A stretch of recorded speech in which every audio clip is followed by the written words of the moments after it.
أفرأيت الذي تولى وأعطى قليلا وأكدى أعنده علم الغيب فهو يرى أم لم ينبأ بما في صحف موسى وإبراهيم الذي وفى ألا تزر وازرة وزر أخرى وأن ليس للإنسان إلا ما سعى وأن سعيه سوف يرى ثم يجزاه الجزاء الأوفى وأن إلى ربك المنتهى وأنه هو أضحك وأبكى وأنه هو أمات وأحيا وأنه خلق الزوجين الذكر والأنثى من نطفة إذا تمنى وأن عليه النشأة الأخرى وأنه هو أغنى وأقنى وأنه هو رب الشعرى وأنه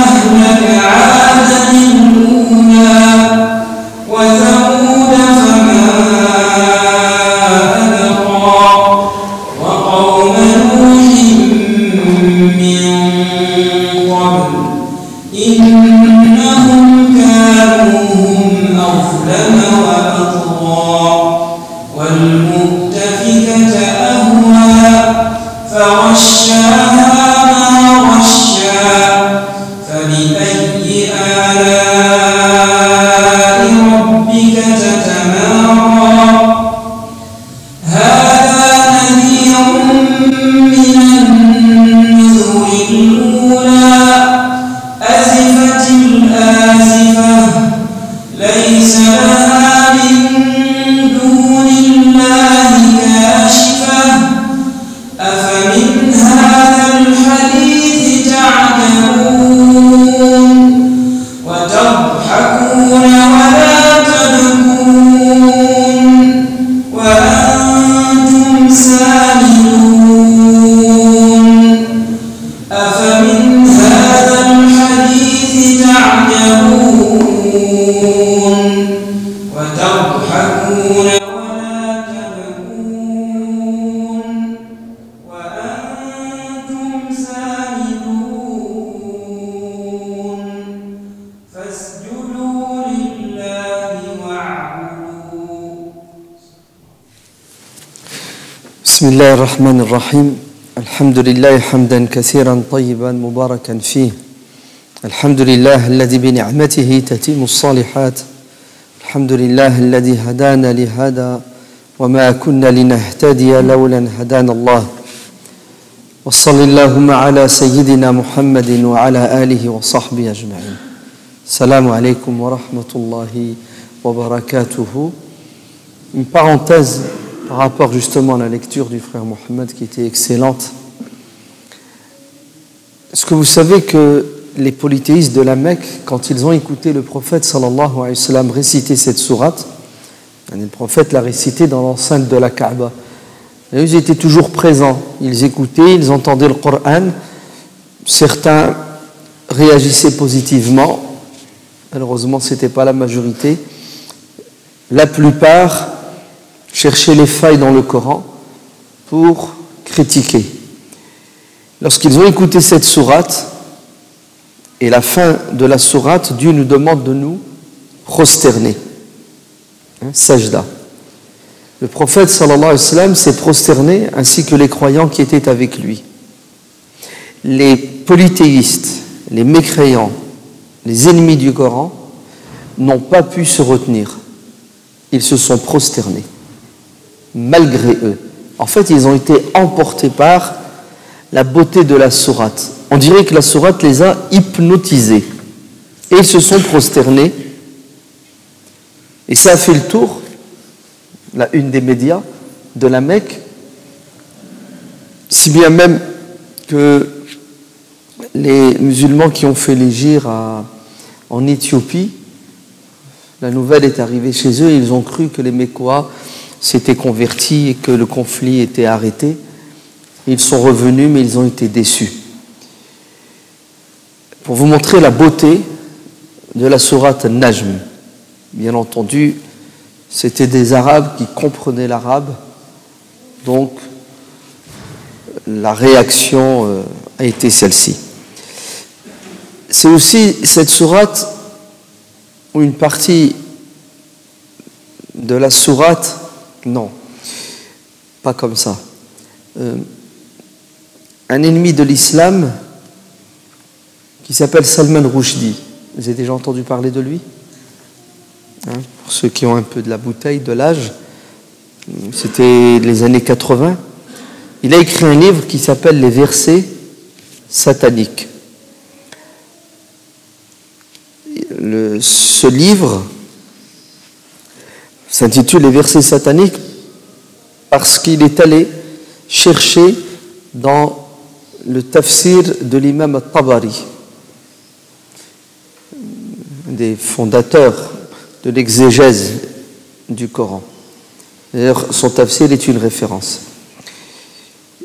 Il est allé chercher dans le tafsir de Tabari, dans le tafsir de la sourate Najm, une version, un passage qui est bien entendu mawdou', qui est faux, qui dit que le prophète sallallahu alayhi wa sallam a récité la sourate Najm et à un moment donné,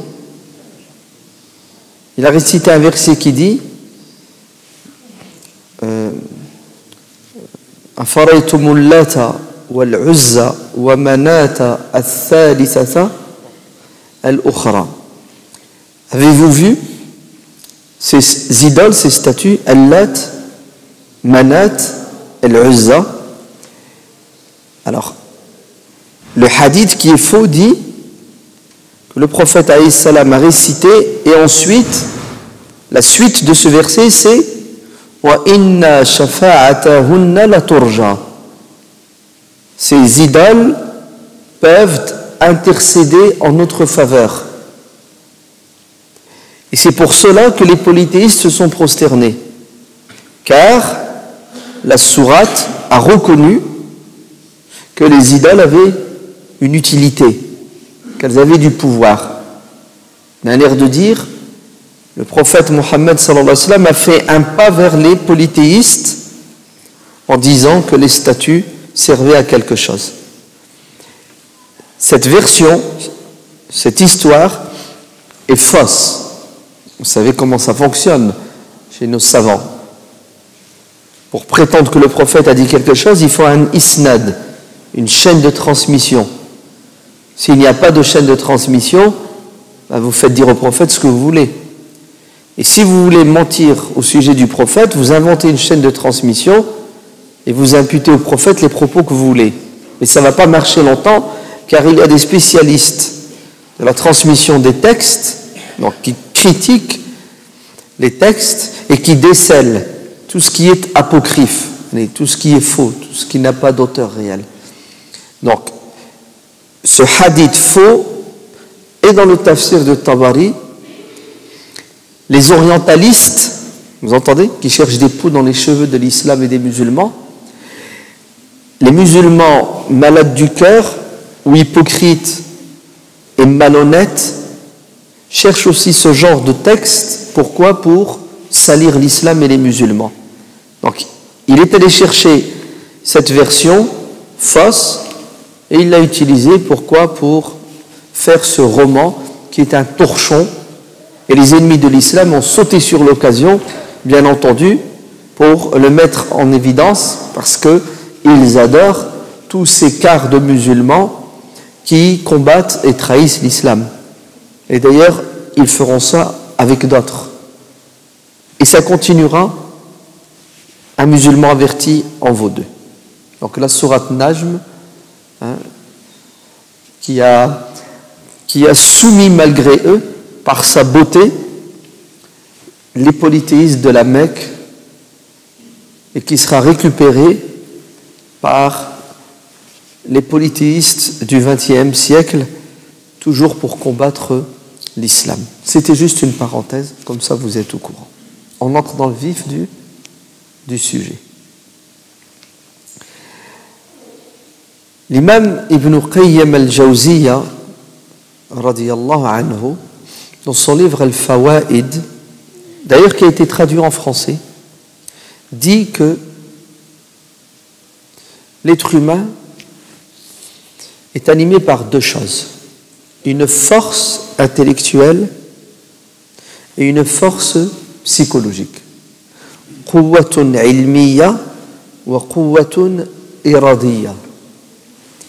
Le propre de l'être humain, c'est d'être capable d'apprendre, d'évoluer pour comprendre.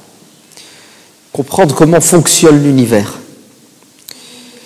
Avoir des connaissances historiques pour tirer des leçons des erreurs commises par ceux qui l'ont précédé.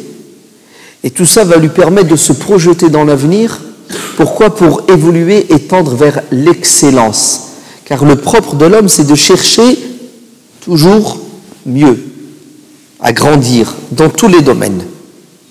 Ainsi, l'être humain a besoin de se renforcer intellectuellement. Il a besoin de se former intellectuellement.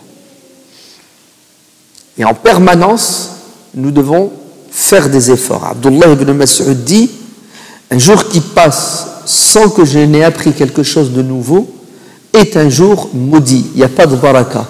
C'est un jour perdu. Car le commerçant, quand il baisse son rideau le soir, il fait les comptes. Et s'il a gagné de l'argent, il est heureux. S'il a perdu de l'argent, il est malheureux. La journée, pour lui, est catastrophique. Le croyant, le soir, ne doit pas s'endormir sans avoir, au minimum, lu un verset du Coran, récité, sans avoir récité une parole du prophète, alayhi salatu wassalam. C'est pour ça que vous devez avoir des livres de chevet. Ouais. Allez, bon, pour lire, il faut vous débarrasser de votre portable. D'accord ? Car le portable nous empêche de lire. On lit beaucoup de textos et d'SMS, n'est-ce pas ? Vous avez remarqué la quantité de messages qu'on lit, intéressants et parfois non intéressants, et tout ça au dépend de quoi ? De lectures utiles, intéressantes et nécessaires pour justement grandir et évoluer. Donc avoir son livre de chevet qui nous permet, le soir ou le matin, peu importe, de grandir en science et en connaissance, parce que c'est fondamental. Hal yastawi alladhina ya'lamuna walladhina la ya'lamun. Sont-ils égaux, ceux qui savent et ceux qui ne savent pas? En fait, ceux qui savent ont beaucoup plus de chances de réussir. Vous entendez? Parce que la science est une lumière qui nous éclaire, qui nous permet de comprendre.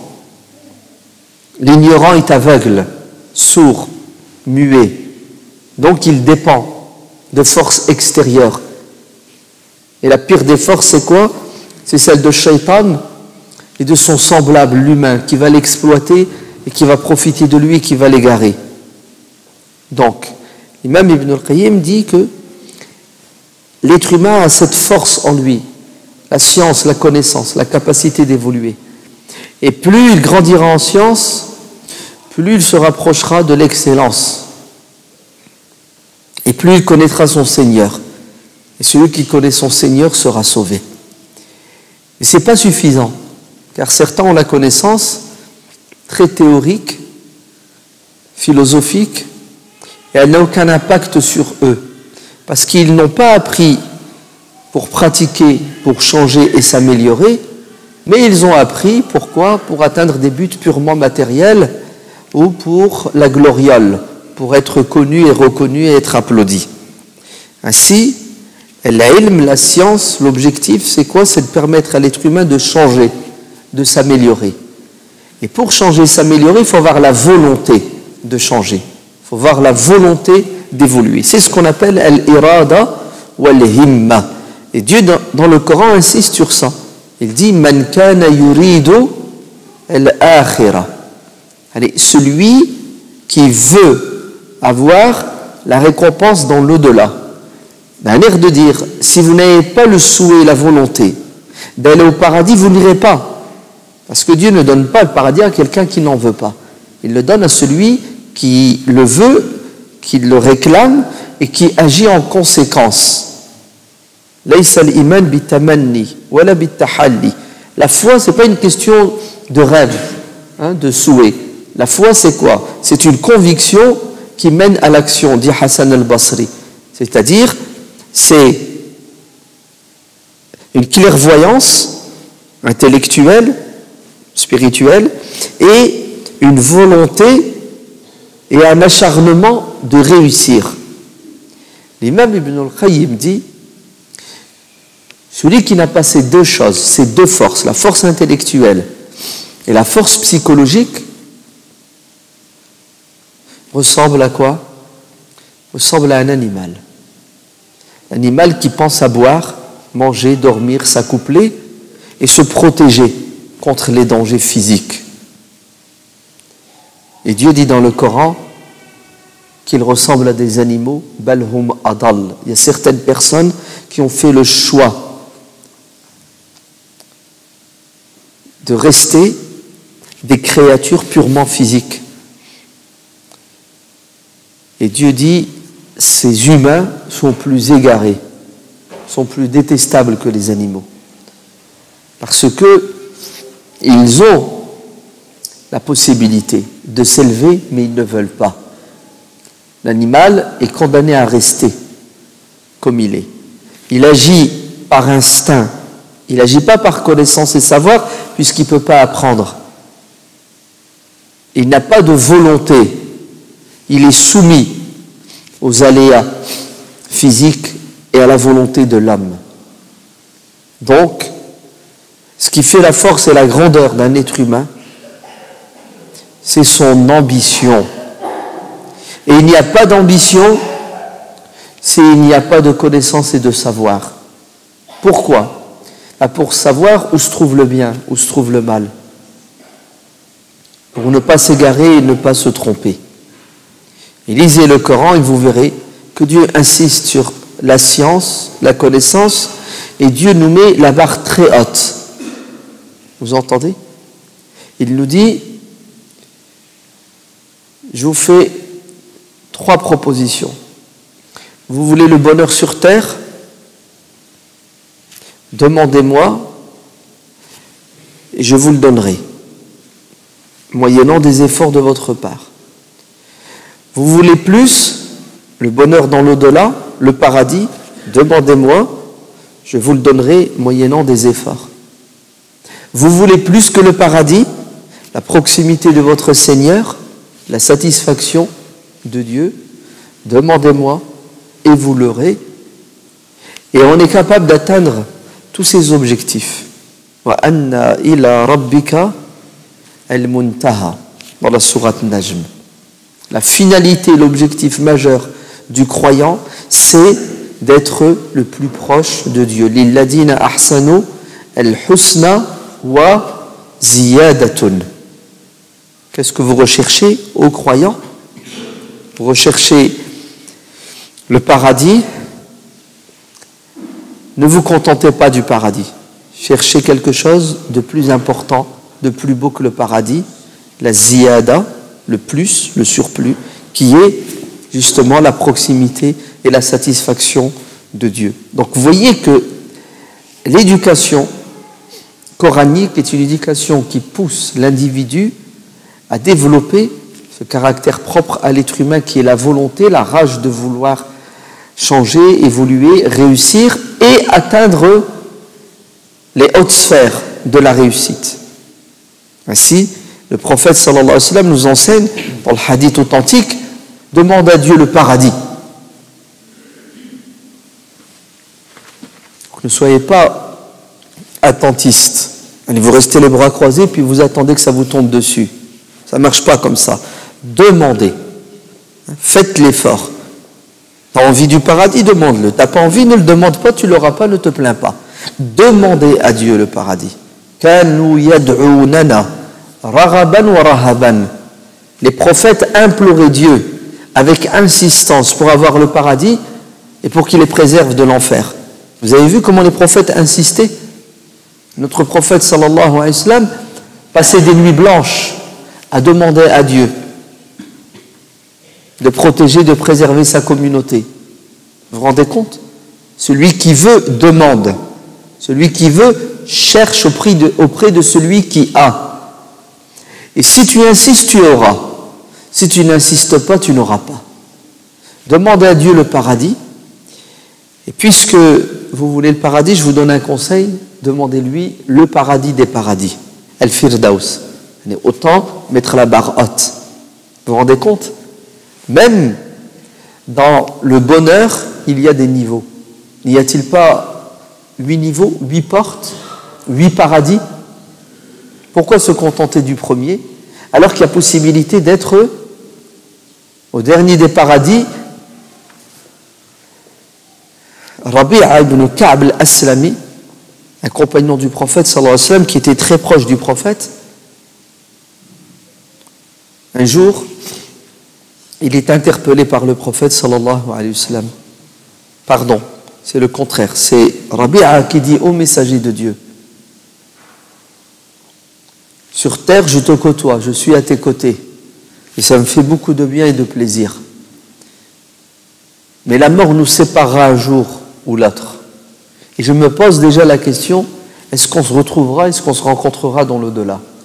Et à mon avis, il y a peu de chance, car toi tu es au top et moi je suis tout en bas. Et rien que l'idée de penser qu'on sera séparés, au messager de Dieu, ça m'empêche de dormir, j'en pleure la nuit. Dans une autre version, le prophète Aïssalam lui dit: demande-moi ce que tu veux.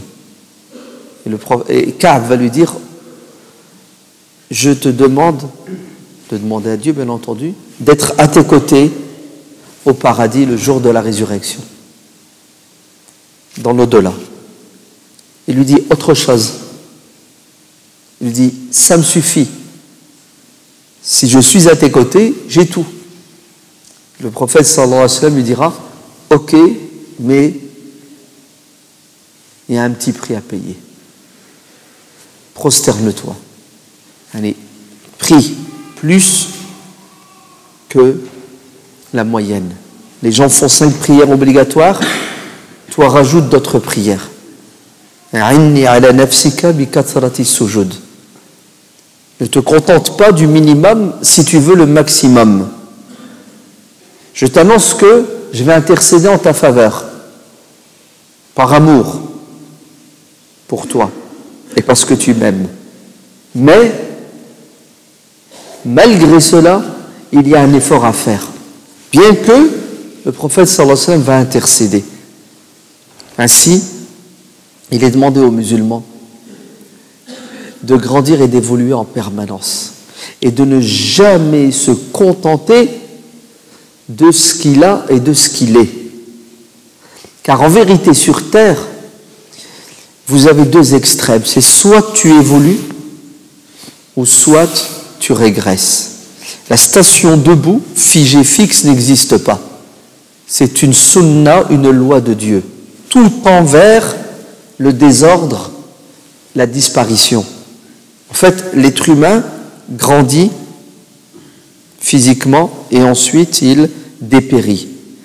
Spirituellement, intellectuellement, il grandit et il peut continuer à grandir jusqu'à sa mort.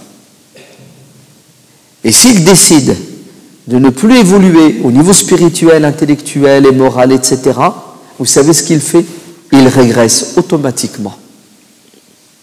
Donc, nous avons été créés pour atteindre la perfection. Le prophète sallallahu alayhi wa sallam dit dans le hadith authentique: Kamula minar rijali kathirun. Beaucoup d'hommes ont atteint la perfection. Et parmi les femmes, 4 femmes ont atteint la perfection. Marie, c'est ça, Mariam, Asiya, Fatima et Khadija. D'un air de dire, prenez-les comme exemple. Et étudier leur biographie et essayer de leur ressembler pour être les plus proches d'elles. Vous aussi, beaucoup d'hommes ont atteint la perfection, essayez de leur ressembler. Et si vous n'y arrivez pas à 100%, au moins vous y arriverez à 99%. Et il y a une bonne nouvelle. Thabit al-Bunani rapporte que Anas ibn Malik radiyallahu anhu a dit: après ma conversion à l'islam, ce qui m'a rendu le plus heureux, c'est une parole du prophète sallallahu alayhi wa sallam qu'il a dite un jour en public. Le prophète a dit: vous serez ressuscités et aux côtés de ceux que vous aimez. Et une autre fois, on lui a posé la question: ô messager de Dieu, comment faire pour être au paradis avec quelqu'un qu'on aime alors qu'on n'a pas le même niveau de foi et de pratique? Et le prophète sallallahu alayhi wa sallam de répondre: vous serez aux côtés de ceux que vous aimez. D'un air de dire, l'amour à lui seul est suffisant pour propulser l'être humain dans les hautes sphères paradisiaques. Même si tu es moyen dans la pratique, pour mille et une raisons, sache que il n'y a pas de limite pour les sentiments. Développe ton amour et tu verras qu'il te permettra de dépasser beaucoup de gens qui pratiquent sans amour. Anas a dit: puisque c'est comme ça, sachez que j'aime le prophète sallallahu alayhi wa sallam, bien que je sois loin d'être à son image. Et je vous annonce que j'aime Abu Bakr et j'aime Omar, bien qu'Abu Bakr et Omar soient loin de moi. Et Thabit, son élève, quand il répète le hadith, vous savez ce qu'il dit? Il dit: je vous prends comme témoin que j'aime le prophète, j'aime Abu Bakr, j'aime Omar et j'aime Anas, mon maître, bien qu'il soit très très très loin de moi, mais mon amour pour ces personnes me permettra d'être avec eux le jour de la résurrection. Donc vous vous rendez compte de ce que veut dire ce hadith? Ce hadith veut dire que même s'il y a une faiblesse de notre part dans l'action, il ne doit pas y avoir de faiblesse dans le cœur, les sentiments. C'est pour cela le hadith Qudsi dit: Ana inda dhanni abdi bi. C'est ce que ça veut dire? C'est-à-dire Dieu sera à l'image qu'on se fait de lui. Quand tu rencontreras ton Seigneur, comment est-ce que Dieu sera avec toi? Est-ce qu'il sera doux, miséricordieux? Est-ce qu'il sera juste, en colère? Est-ce qu'il te pardonnera et te donnera tout ce que tu voudras et ce que tu aimeras? Ou est-ce qu'il te jugera de manière juste, voire peut-être qu'il te punira? Dieu sera à ton image. L'image que tu te fais de Dieu sur terre, comme tu te représentes Dieu sur terre, comme tu vis avec Dieu sur terre, ta relation, c'est comme ça que Dieu sera avec toi le jour de la résurrection. Oui. C'est pour ça le hadith dit: allez-y, faites-vous l'image de Dieu que vous voulez. Donc, notre religion, qu'est-ce qu'elle nous dit? Elle nous dit: mettez la barre haute. Comme ça, si tu n'arrives pas à atteindre ton objectif à 100%, moins tu l'auras atteint à 90%. Mais celui qui n'a pas d'objectif noble, qu'est-ce qu'il fait? Il stagne? Pas du tout, il régresse. Car tout évolue. Donc, la connaissance et la volonté permettent aux croyants d'atteindre ses buts et ses objectifs. Le grand calife Omar ibn Abdel Aziz, qui a dirigé le monde musulman, l'empire musulman de l'année 99 à l'année 101 de l'Hégire. Il parle de lui. Il dit: je suis quelqu'un de très ambitieux. Je ne me contente jamais de ce que j'ai. Quand j'ai quelque chose, je cherche mieux. J'évolue. Ainsi, j'ai rêvé d'être gouverneur de la ville de Médine, la ville du prophète sallallahu alayhi wa sallam. Il voulait cette responsabilité. Il fait partie de la famille omeyyade, des dirigeants. Pourquoi, à votre avis, est-ce qu'il veut être gouverneur? Il veut être gouverneur de Médine, pas n'importe quelle ville. Pour améliorer la ville du prophète, sallallahu alayhi wa sallam. Pour faire du bien aux enfants et aux petits-enfants des compagnons du prophète, sallallahu alayhi wa sallam. Et effectivement, c'est ce qu'il va faire. D'ailleurs, lui-même, il a vécu à Médine pendant des années en tant qu'étudiant, et c'est là où il a été éduqué, et il deviendra gouverneur de Médine. Et il fera beaucoup de bien aux Médinois, et il développera la ville de Médine. Et regardez maintenant ce qu'il dit. Après avoir été gouverneur, c'est bon, j'ai réalisé mon rêve et mon projet. Il me faut un autre rêve. Il faut que je grandisse. Il a fait du bien à une partie de la communauté du prophète, alayhi salam, la meilleure, les Ansar et leurs enfants. Maintenant, je vais faire du bien à toute la communauté du prophète, sallallahu alayhi wa sallam. Donc, après gouverneur, qu'est-ce qui reste? Calife, président de la République islamique. Vous avez vu ce qui se passe dans sa tête? Et il est devenu, pas en prenant le pouvoir par la force, pas en le réclamant, le demandant.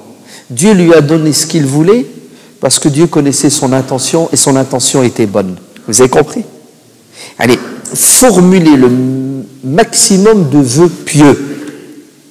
Il y a un hadith faible qui dit Niyatul mu'min, l'intention du croyant est meilleure que son action. C'est-à-dire, pensez à faire le bien. Même si vous n'arrivez pas à le faire, pour mille et une raisons, vous serez quand même récompensé.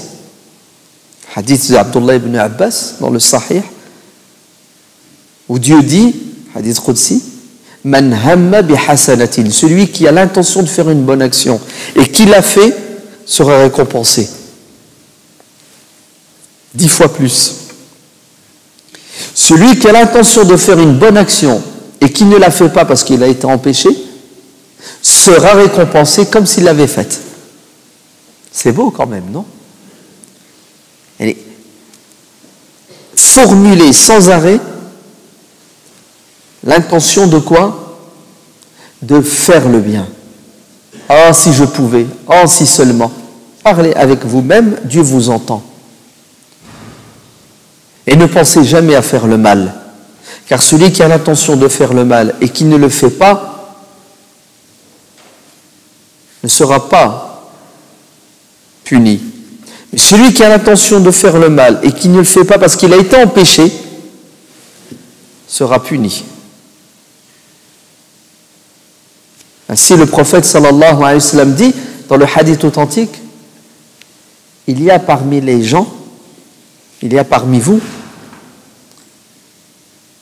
certains qui sont les clés du bien, mafatihul khayr. Eh oui, il y a des gens, ils pensent dès le matin en se réveillant à faire du bien, à aider leur prochain.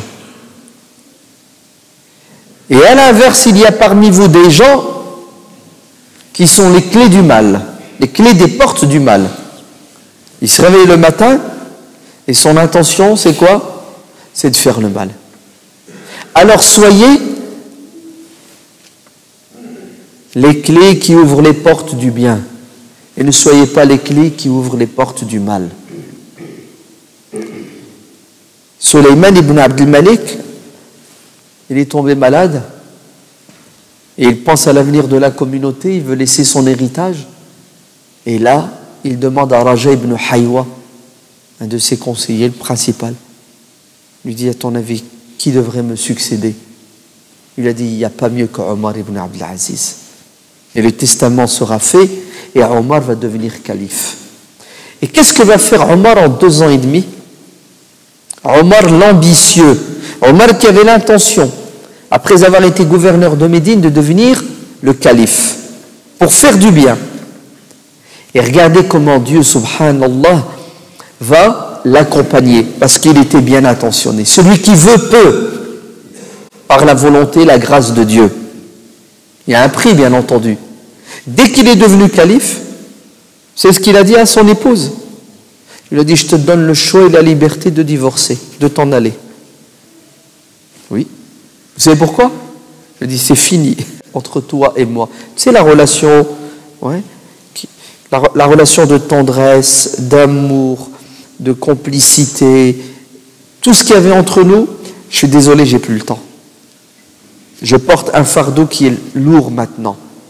Allez, ne t'attends plus à vivre ta vie d'épouse épanouie avec moi, comme ça a été le cas depuis longtemps, parce que j'avais du temps et j'avais de l'argent. Maintenant, je suis devenu calife. Ça va être difficile pour toi et pour moi, bien entendu. Et si tu n'es pas capable de patienter avec moi, alors je te donne le choix de me quitter. Je vais galérer. Es-tu prête à galérer avec moi? Sinon, va-t'en, rentre chez ton père. C'est ce qu'elle va lui dire. Elle va dire, je ne te quitte pas. Elle va rester son épouse jusqu'à la fin. Et c'est elle qui va nous raconter des scènes extraordinaires de la vie de Omar ibn Abdul Aziz, qui, écoutez bien, était déjà quelqu'un de pieux et de savant et de bienfaisant avant, mais quand il est devenu calife, il va monter d'un cran pour atteindre le niveau de qui? De son arrière-grand-père Omar ibn al-Khattab, radiyallahu anhu, et faire, même parfois, mieux que Omar dans certains domaines. Et oui, je vous recommande un livre, la biographie de Omar ibn Abdul Aziz. Achetez-le, lisez-le vite, et vous allez voir l'ambition qui a mené à l'excellence. Est-ce que vous êtes capable d'entendre et de comprendre qu'on est en l'an 100 de l'Hégire, c'est-à-dire l'année 722 de l'ère chrétienne. C'est ça? Charlemagne n'est même pas encore né. Et notre grand Omar ibn Abdul Aziz, qu'est-ce qu'il réalise? Écoutez bien, les handicapés. Les gens handicapés ont désormais maintenant quelqu'un à leur côté, payé par l'État pour les accompagner, pour les entretenir, pour les soigner. Eh oui. Les aveugles, ils ont quelqu'un à leur côté. Toute personne qui veut se marier, qui n'a pas les moyens, il est pris en charge, il a une aide. Tout ça, c'est la CAF, hein? C'est ça? Allocation adultes handicapés, allocation pour les non-voyants, allocation pour les jeunes mariés, ils ont des aides. Quoiqu'en ce moment, la CAF Mskina, elle bat de l'aile. Hein? Ouais. Les aides, elles diminuent. C'est ça? C'est de plus en plus dur de les avoir. Crise économique oblige. Ou plutôt, évolution de notre société vers quoi? Vers une société purement capitaliste, où le côté humain, le côté social commence à disparaître. Tous les esclaves qui veulent recouvrer leur liberté et qui n'ont pas les moyens, Omar ibn Abdul Aziz leur donne ce dont ils ont besoin. C'est impressionnant comment Omar a atteint un niveau d'excellence dans la gestion des affaires sociales et politiques. Si bien que, écoutez bien, avant Omar ibn Abdul Aziz, vous aviez des communautés dans la communauté musulmane qui ne cessaient de saigner la communauté pour des raisons politico-religieuses. Vous aviez les chiites, vous aviez les khawarij avec leurs branches. Et tous ces gens étaient en conflit permanent avec les autorités politiques. Quand Omar est devenu calife, tout le monde a rangé ses armes parce que Omar a fait l'unanimité. En fait, il était irréprochable. Il était excellent. Parce qu'il a été ambitieux et il a réussi. Dans tous les domaines, politiques, religieux, Est-ce que vous savez que c'est grâce à Omar ibn Abdel Aziz qu'aujourd'hui on a ces centaines et ces milliers de hadiths? C'est Omar ibn Abdel Aziz qui a ordonné aux savants de la communauté de mettre par écrit la sunna. Chacun faisait ce qu'il voulait par écrit la sunna, mais là Omar va donner un ordre à Abu Bakr ibn Hazm en lui disant au travail. Ce que Omar a réalisé en 2 ans et demi, grâce à sa sincérité, à sa science, à son expérience, à son ambition, n'a été réalisé par personne d'autre après. Il a mis la barre haute. C'est bien que l'imam Shafi'i, Mohammed ibn Idris, qui est mort en l'année 204 de l'Égypte, dit le premier réformateur de l'islam au 1er siècle, c'est Omar ibn Abdel Aziz. Car le prophète sallallahu alayhi wa sallam a dit qu'il y aura tous les siècles des rénovateurs, des gens qui vont rénover. L'islam va s'user à cause de la pratique des musulmans et des égarements dans la compréhension, et il faut des gens pour remettre à neuf le bâtiment. C'est Omar ibn Abdel Aziz. Et ils vont l'assassiner, les traîtres. Il va être tué, empoisonné. Vous savez qui va l'assassiner? Les musulmans. Des musulmans de sa famille. Vous savez pourquoi? Parce qu'ils ne pouvaient plus prendre dans la caisse. Eh oui, fini. Il y avait trop de voleurs et Omar a tout confisqué, tout ce qu'ils ont pris. Et qu'ils n'avaient pas le droit de le prendre. Omar l'a récupéré, il a remis ça dans les caisses du trésor public. Et il leur a dit, vous êtes comme tout le monde, l'égalité sociale. C'est impressionnant. Omar dit, j'ai toujours été quelqu'un d'ambitieux. J'ai été gouverneur de Médine. Une fois que j'ai fait ce que je voulais, je me suis dit, non, la vie elle est trop monotone. Il me faut un autre projet. Et là, mon but et mon intention, c'était de devenir calife. Ben, je le suis maintenant.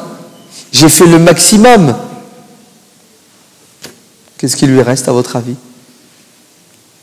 savez ce qu'il a dit? Là, maintenant, c'est tout. Là, je crois que j'ai atteint le plafond au niveau des ambitions terrestres.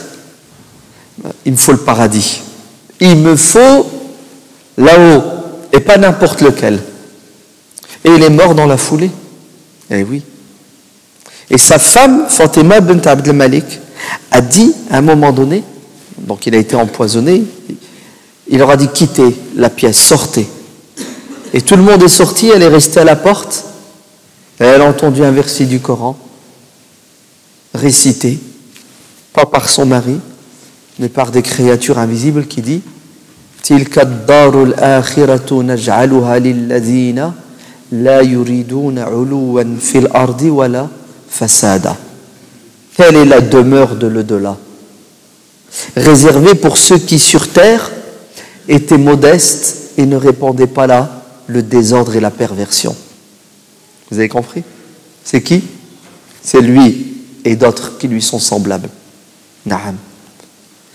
Le prophète sallallahu alayhi wa sallam a dit dans le hadith authentique, si la foi, l'iman,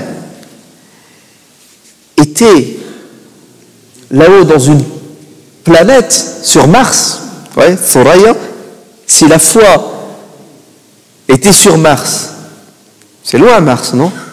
N'est-ce pas? Ben, sachez que des gens comme lui se donneraient les moyens pour accéder. Accéder à quoi? Accéder à l'impossible. Vous imaginez?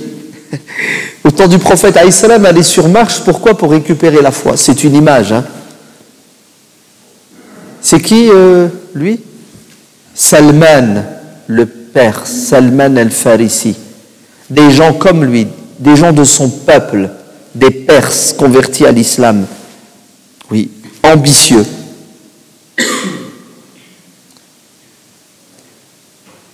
Nous n'avons pas le droit, en tant que jeunes, de ne pas avoir de projet. Que ce soit au niveau matériel, ou au niveau intellectuel et au niveau spirituel. Sinon, vous savez quoi? On va consommer pour être consommé. Un musulman doit réaliser sur terre ce qu'il y a de plus beau. Et il ne doit pas être un feignant, car l'ambition, c'est le contraire de la fainéantise. Vous savez qu'est-ce qu'il doit être? Quelqu'un de courageux, de travailleur, qui ne compte pas ses heures. Il ne doit jamais tendre la main. Au contraire, il doit tendre la perche aux gens pour les aider à grandir. Omar ibn al-Khattab, radiyallahu anhu, quand on faisait l'éloge de quelqu'un en sa présence, Masha'Allah, il connaît ça, il a fait ceci, il a fait cela. Vous savez ce que posait Omar comme question? C'est quoi son boulot? Qu'est-ce qu'il fait comme travail? Rien, chômeur. Pas de projet matériel. Battal. Ouais. Vous savez qu'est-ce que faisait Omar? Il détournait son visage et il déconsidérait la personne. Ah ben vous dites qu'il est bien, mais il est nul. C'est un feignant, c'est un ver solitaire dans la société, un profiteur. Un bon croyant, c'est quoi? C'est quelqu'un de courageux, de travailleur qui construit.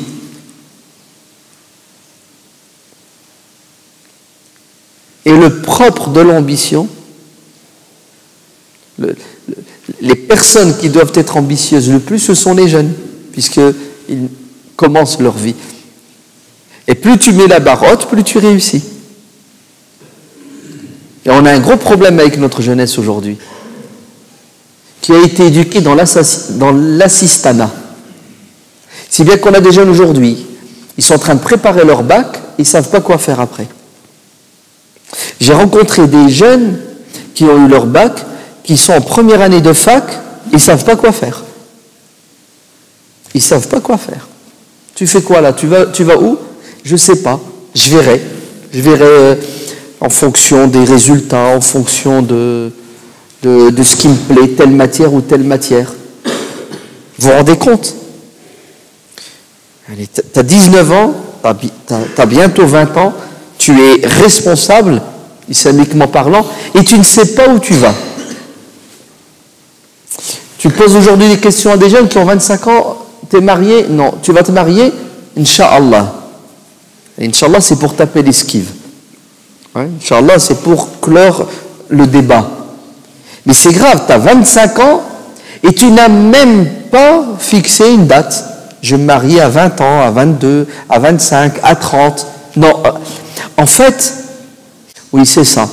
Ni ambition, ni volonté de réaliser des projets. Qu'est-ce qu'on fait? On subit quoi? Le temps qui passe à nos dépens. Hassan al-Basri radiyallahu anhu a dit, le temps c'est comme une épée. Si tu ne la tiens pas dans ta main et tu l'utilises à bon escient, sache que le temps se retournera contre toi et il va grignoter tes secondes, tes minutes, tes heures, tes années. Et tu vas mourir et tu vas dire, mon Dieu, Rabbi rji'ouni la'alli a'malu salihan. Seigneur, donne-moi un peu de temps pour que je fasse quelque chose de bien. Attends, je t'ai donné 60 ans, 70, 80, t'as rien fait. Et vous savez pourquoi on n'a rien fait? Ben parce que depuis qu'on est jeune, on ne nous laisse pas faire. Beaucoup de parents ne savent pas éduquer leur enfant. Laisse, touche pas, ne fais rien, va-t'en, tu sais pas faire, t'es nul. Vous avez compris? Beaucoup de parents tuent la volonté et l'ambition chez l'enfant, chez l'adolescent. Si bien que l'adolescent devient quoi? Un assisté, qui a été habitué à la becqueté. Tu sais, tes parents, ils viennent et ils font tout à ta place. Ben, une fois qu'il est dans la nature, il se fait manger. Pourquoi? Parce que on lui a pas appris à chasser. On lui a pas appris à quoi? À se prendre en charge. Éduquez vos enfants dans quoi? Dans les valeurs du travail, dans les valeurs du courage, du sacrifice. Éduquez-les dans l'ambition. Mettez-leur des objectifs aidez-les à les réaliser et récompensez-les pour qu'ils prennent plaisir à réaliser des belles choses. Et qu'est-ce que ça va donner? Ça va donner des jeunes qui peut-être déjà à l'âge de 18 ans, 20 ans, ils ont déjà réalisé une partie de leur projet. Et oui, vous savez que le bac, on peut l'avoir à 15 ans, 16 ans. Hein. C'est une question de volonté. On l'a mis à 18 ans, faites passer une loi, mettez-le à 16 ans, on se donne les moyens, mais ils ne veulent pas le faire. Pourquoi? Parce que tu fais quoi après 16 ans? Si tu as ton bac, 2 ans après tu as un diplôme, tu n'auras pas de travail. Donc restez le plus longtemps à faire des études parce qu'il y a un problème, vous avez compris? Et tout ça c'est malsain. Pourquoi c'est malsain? Parce que notre jeunesse repousse de plus en plus loin la réalisation de certaines ambitions, ne serait-ce que le mariage. 25 ans, tu n'es pas marié, 30 ans, tu n'es pas marié. Très bien, tu fais quoi entre 15 ans et 30 ans? Tu fais des péchés. Vous avez compris le problème? Il faut être ambitieux. Et pour être ambitieux, il faut être courageux. Pour être courageux, il faut se réveiller tôt. Le prophète sallallahu alayhi wa sallam dit dans le hadith authentique, la baraka dans ma communauté, allez, si vous voulez la bénédiction, si vous voulez la réussite, aux musulmans, qu'est-ce que vous devez faire? Vous réveillez tôt, c'est-à-dire vous réveillez le matin à l'heure de la prière et ensuite au boulot. Réalisez vos objectifs de la journée.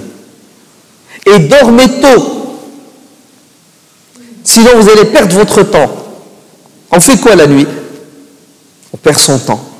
Dormez tôt, réveillez-vous tôt, vous allez évoluer en permanence dans le din et dans la dunya. Et pour conclure, Dieu nous dit Famshu fi manakibiha wa kulu min rizqihi. Quand il s'agit du matériel, voguez sur la terre. Allez-y. Ouais. Déplacez-vous, bougez. Si vous restez assis, la dunya ne viendra pas vers toi. Et quand il s'agit du din, Dieu nous dit fastabiqul khayrat, sari'u ila maghfiratin. Accélérez la cadence. Vous avez compris?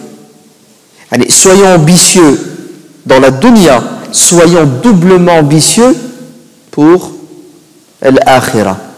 Et troisième niveau d'ambition, c'est rechercher la satisfaction de Dieu, l'amour de Dieu sur terre et la proximité de Dieu dans l'au-delà. Et là, vous savez ce que Dieu nous dit? Fafirru ilallah. Courez, speedez vers Dieu. La dunya, marchez intelligemment, prudemment, de manière pondérée, jamais aux dépens de certaines obligations. Le din, dépêchez-vous, courez, intelligemment aussi. Dieu, speedez. Vous avez compris? Donc, on doit avoir des projets, on doit avoir des ambitions. Il faut qu'on s'arrête, Hassan.